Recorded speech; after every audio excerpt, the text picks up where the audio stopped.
Sinopharm بند کرنے کی خبریں بے بنیاد ہیں۔ سائنوفارم ویکسین سینٹرز پر دستیاب ہے۔ معاون خصوصی ڈاکٹر فیصل سلطان کی میڈیا ٹاک۔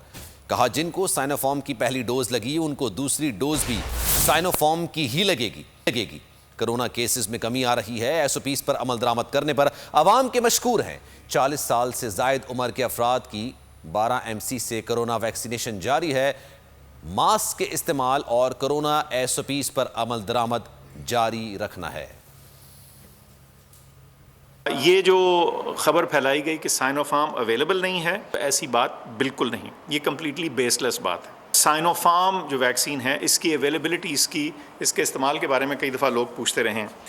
ایک تو یہ ہے کہ یہ اویلیبل ہے اور یہ استعمال ہو رہی ہے اور ہوتی چلی جائے گی۔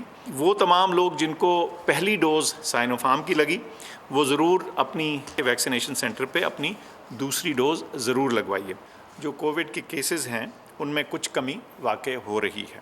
پاکستان میں رہنے والے تمام شہریوں کا شکریہ ادا کرنا چاہتا ہوں کہ انہوں نے ان معاملات میں، ان ریسٹرکشنز میں ڈسپلن کے ساتھ فالو کرنے کی کوشش کی اور اس کا خاطر خواہ نتیجہ ہمارے سامنے آ رہا ہے۔